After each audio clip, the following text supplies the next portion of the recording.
Good morning everyone. জোরপুকুরিতে সকাল সকাল উঠে গেছি, যদিও সকাল অনেকটাই এখন গড়িয়ে গেছে, 7টা বাজে। এখানকার লোকেদের কাছে এটা অনেকটাই বেলার দিকে। 5টা থেকে উঠে বসেছিলাম ঘরে, এত কুয়াশা যে বেরোতে পারছিলাম না। তারপরে এখন একটু বেরোলাম। পাহাড়ি রাস্তায় সকালে হাঁটার মজাই কিন্তু আলাদা, একদম ফ্রেশ অক্সিজেন পাওয়া যায়। যদিও এখানে অক্সিজেন সবসময় ফ্রেশ, সেরকম বিশেষ করে এই জায়গাটায় সেরকম গাড়ি ঘোড়া একদমই নেই। আর যেহেতু এখানে হোমস্টেও খুবই কম, 2টো মাত্র হোমস্টে আর একটা গভর্নমেন্টের ট্যুরিস্ট লজ কালকে দেখিয়েছি আপনাদের। আর একটা বাংলো আছে, জানি না ওটা প্রাইভেট প্রপার্টি কিনা, বুঝতে পারছি না। সেই জন্য লোকজনও একদমই কম, আমরাই রয়েছি। আর সম্ভবত আরও একটা কি 2টো ফ্যামিলি রয়েছে আমাদের হোমস্টেতেই। তো একদম নির্ঝুম, ভীষণ ভীষণ ভীষণ ভালো লাগছে। মানে জাস্ট ভাষায় প্রকাশ করতে পারছি না, এত সুন্দর সিনসিনারি। মানে এই জায়গাটা ছেড়ে যেতেই ইচ্ছা করছে না। কি তাই তো? কেমন লাগছে? খুব সুন্দর লাগছে, দারুণ, এত সুন্দর ভিউ, মানে বলে বোঝানো যায় না। দারুণ, চারিদিকটা সবুজ, মানে দারুণ। এইখানে কিন্তু আমরা যতগুলো জায়গায় ছিলাম সবচেয়ে বেশি ঠান্ডা এখানেই লাগছে। এটা 7,000 কত ফিট উঁচুতে, আমি দেখাচ্ছি, ওখানে লেখা ছিল 7,000 সামথিং। এই যে লেকটা রয়েছে, পুকুরিটা, সেখানে কিছু মাছ রয়েছে, কাল আপনাদের দেখিয়েছি, ওরা মুড়ি খায়। তো এই হোমস্টের নিচেই দোকান রয়েছে, 20 টাকা প্যাকেট মুড়ি। তো মাছগুলোকে কিনে মুড়ি দেবো, কাল দেওয়া হয়নি। আর মাছগুলো কিন্তু মুড়ি ছড়ানো থাকে জলে, ওরা নিজেদের মতন ওঠে, টুক করে একটু খায়, আবার জলের তলায় চলে যায়।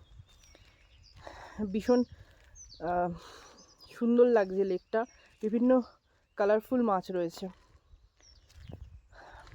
এই গেটটা বন্ধ, এটা বোধহয় এদিক দিয়ে এই রাস্তাটা যে গেছে, এই গেটটা বন্ধ করে দিয়েছে।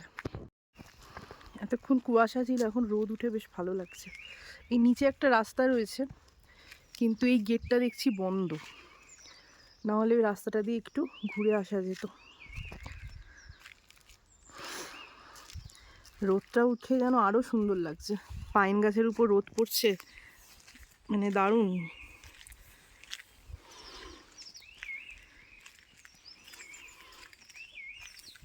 এই সৌন্দর্য সত্যি ভাষায় প্রকাশ করা যায় না। মুড়ির প্যাকেট নিয়ে এসেছি, মুড়িগুলো একটু ছড়িয়ে দিই, ওরা ওদের নিজেদের সুবিধা মতন উঠে খেয়ে নেয়।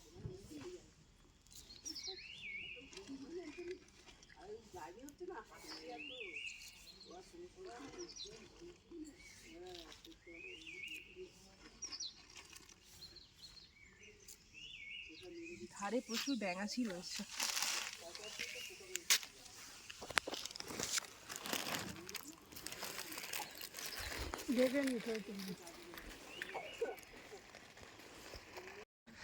চা আর বিস্কিট চলে এসেছে, ফ্লাস্কে করে দিয়ে গেছে, নিজেদের মতো ঢেলে নিতে হবে।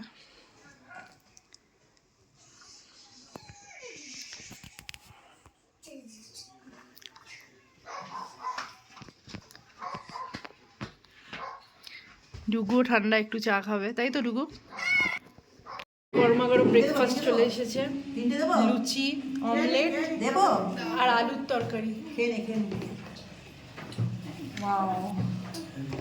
আর বুবাইদা স্পেশাল খিচুড়ি। বাবা খাচ্ছে খিচুড়ি, ডুগুর অমলেটে লঙ্কা ছাড়া।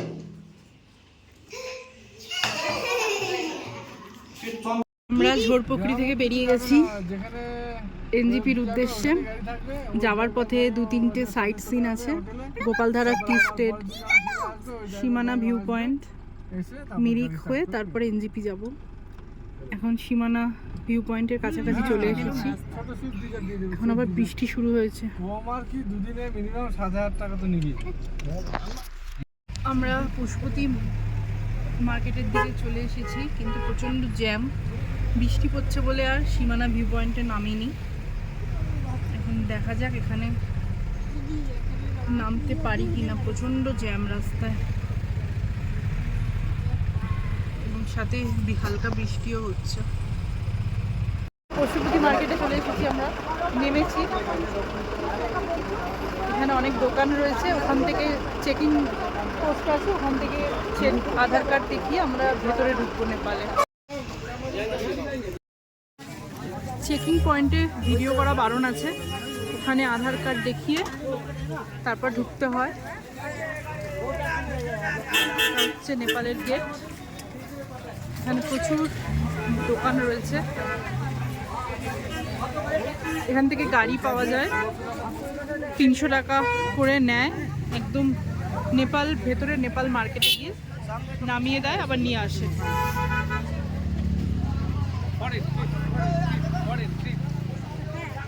এই যে এই গাড়িগুলো দাঁড়িয়ে রয়েছে।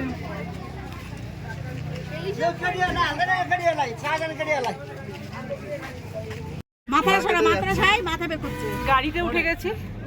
300 টাকা করে নেয় যাওয়া আসা। নেপালে চলে এসেছি, বিদেশ বলা যেতে পারে। এখানে ঢুকতে ভিসা পাসপোর্টের প্রয়োজন নেই, একটা আইডি কার্ড দেখিয়ে আমরা এন্ট্রি করলাম। হ্যাঁ, पूरा नेपाल घूमेंगे अगले ट्रिप। নেপাল এসছি, অন্য কান্ট্রিতে পা রাখলাম। পাসপোর্ট লাগে না। তবে আধার কার্ড যদি কেউ না আনেন তাহলে কিন্তু ঢুকতে দেবে না, যতই রিকোয়েস্ট করেন, কারণ এখানে আইডি প্রুফ না থাকলে ঢুকতে দেয় না কোনোভাবেই। আমরা পশুপতি মার্কেটে চলে এসেছি। গাড়ি আমাদের ওখানে ড্রপ পয়েন্ট আছে, ওখানে নামিয়ে দিল। ওখান থেকে আবার এখানে দুধারে দোকান রয়েছে, প্রচুর জ্যাকেটসের, সোয়েটার, ব্যাগ, কসমেটিক্সের দোকান রয়েছে।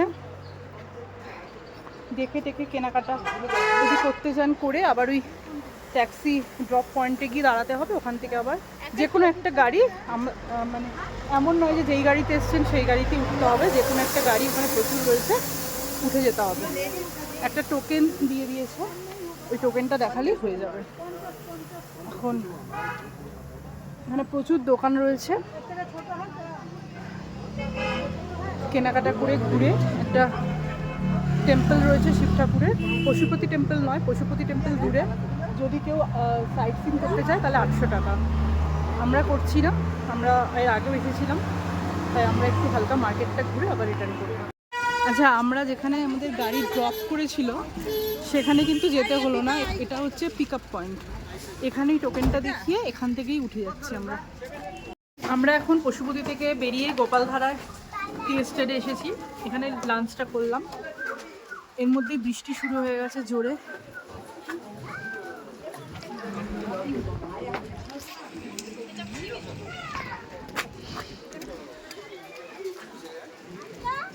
সেই জন্য আর টি গার্ডেনটা আর ঘুরে দেখতে পাচ্ছি না।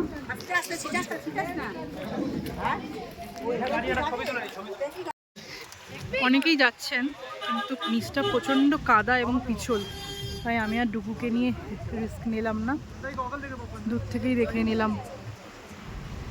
বৃষ্টি না হলে হয়তো ঢোকা যেত। গোপালধারা টি এস্টেট থেকে মিরিকে চলে এসেছি, মিরিক লেক। আসতে জলে পা দেবে না।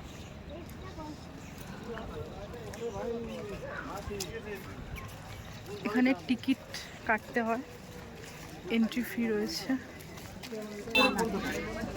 20 টাকা করে টিকিট।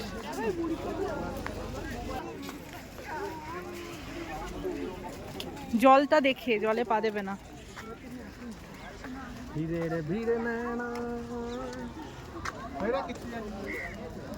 বিশাল বড় লেকটা, অনেকটা এরিয়া নিয়ে। এদিকে সরে এসো, সরে এসো।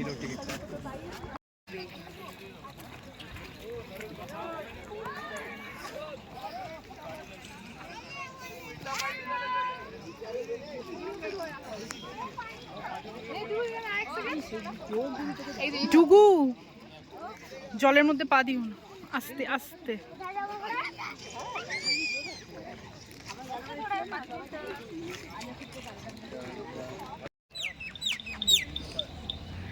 এইদিকে অনেক দোকানপাট আছে, ওই ব্রিজ পেরিয়ে যেতে হয়, ওইদিকে রাস্তা রয়েছে, আই লাভ মিরিক লেখা রয়েছে, কিন্তু আমরা আর ওইদিকে যাচ্ছি না, প্রচন্ড কাদা হয়ে আছে বৃষ্টির জন্য।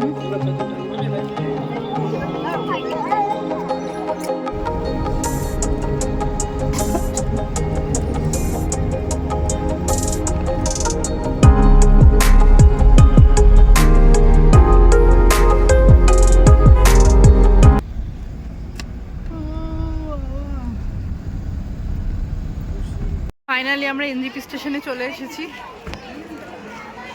ট্রেন অনেক দেরিতে, কাজিরাঙা এক্সপ্রেস, প্রায় রাত 2:30, 2:10 নাগাদ। এখন বাজে 7:30, অনেকটা সময় এখন আমাদের স্টেশনে কাটাতে হবে। একটা রেস্ট রুম নেওয়া আছে।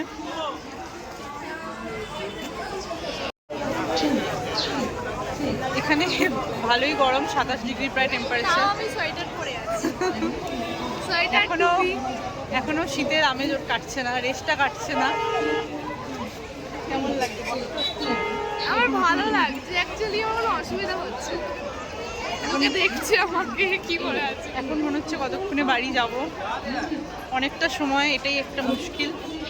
পদাতিক বা দার্জিলিং মেল হলে, পদাতিক 8:30টায়, দার্জিলিং মেল 7:30টায়, কিন্তু কাজিরাঙা অনেকটা লেটে। এখন এই সময়টা কাটানোটাই একটা বড় ব্যাপার স্টেশনে। দেখা যাক।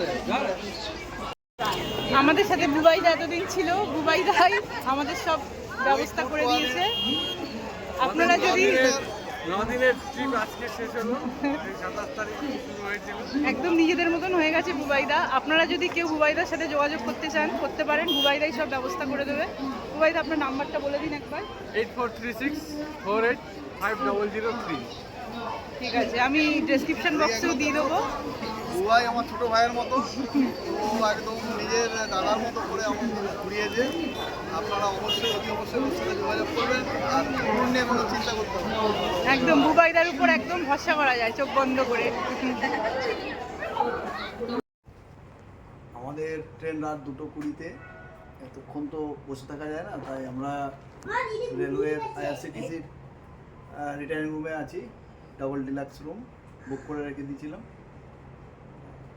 একটু comfort feel করছি। হ্যাঁ, রুমটা কিন্তু খুবই ভালো, উইথ এসি রয়েছে, বাথরুম রয়েছে, বাথরুমও বেশ পরিষ্কার, অনেকটা জায়গা রয়েছে এখানে। অন্তত এতক্ষণ আমরা কমফোর্টেবল ভাবে একটু বসতে পারবো, নইলে খুব অসুবিধা হয়ে যেত বাচ্চা নিয়ে। তো আপনাদের যদি এরকম থাকে যে ট্রেন অনেক লেটে থাকে, তো আপনারা কিন্তু এরকম রুম বুক করতে পারেন, কারণ বসে বসে কতক্ষণ আর বাচ্চা নিয়ে থাকা যায়। ওয়েটিং রুম রয়েছে, কিন্তু এরকম একটা রুম থাকলে, এই যেমন পুষু ডুগু এসেই যেমন শুয়ে পড়েছে, তো বাচ্চা নিয়ে গেলে এটা কিন্তু খুবই একটা ভালো, এই রুমটা এরকম রুম বুক করলে ভালোই হয়। আমরা এনজিপি স্টেশনের নিচেই, মানে আমরা রিটার্নিং রুমটা হচ্ছে ওপরে, এটা নিচে স্টেশনে। আমরা ডিনার করতে এসেছি, মারা খাচ্ছে, মা মামিয়া, আমরা অর্ডার করলাম, খেয়ে দিয়ে এখন ওয়েট করতে হবে ট্রেনের জন্য। খুশু এলো না, খেতে শরীরটা ভালো লাগছে না, টায়ার্ড। মা বাবা ঘরেই খেয়ে নিয়েছে, আমরা ডিনার করে এবার আবার রিটার্নিং রুমে যাব। আমরা ফ্রাইড রাইস, চিলি চিকেন, আরও চিকেন কষা আর রুটি নিয়েছে, এই খাচ্ছি। রান্না কিন্তু মোটামুটি ঠিকই আছে, ভালোই রান্না।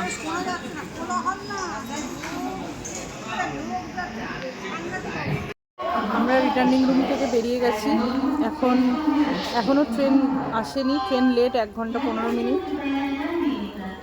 3:30, 4:45 সময়, 3:40 দেখাচ্ছে, দেখা যাক কটায় আসে। সবাই বসে অপেক্ষা করছি। এখন বাজে রাত 3:15। 3:16। এখন ট্রেনে উঠতে পারলে বাসি। প্রচণ্ড টায়ার্ড লাগছে। এর মধ্যে এখানে প্রচণ্ড বৃষ্টি হয়ে গেল, এখন বৃষ্টিটা কমেছে একটু। এবার ট্রেনে উঠতে পারলে বাস। জানি না কাল কটায় পৌঁছাবো, ট্রেন লেট আছে, দেখা যাক। Good morning. এখন প্রায় 9টা মতন বাজে, 9:25। রাত্রে প্রায় শুতে শুতে আমাদের 4:30 পৌনে 5টা হয়ে গেছিলো। রাত বলবো না, ভোরেই একটু শুয়েছিলাম। এখন 9:30 মতন বাজে।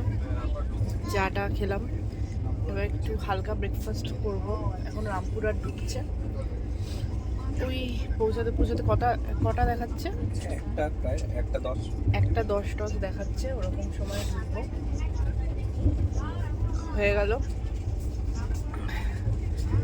কেমন লাগছে? ঠিকই আছে, লাইটে কমফোর্ট ঠিক আছে। ডুগু উঠে গেছে, উষু উঠেছিল, আবার একটু শুয়ে পড়েছে। আমি সকালে ভোরবেলায় 4টেয় উঠেছিলাম, তাই আমাকে বাবিরা আগে। ঠিক আছে, আজকের ব্লগটা এখানেই শেষ করছি। যদি ভালো লাগে অবশ্যই লাইক এবং সাবস্ক্রাইব করবেন আমার চ্যানেলটিকে, পাশে থাকবেন। আবার একটা নতুন ব্লগ নিয়ে আসবো। আমাদের জার্নি এখানেই এন্ড হচ্ছে, মানে নর্থ বেঙ্গল জার্নি এখানেই এন্ড হচ্ছে। ওকে।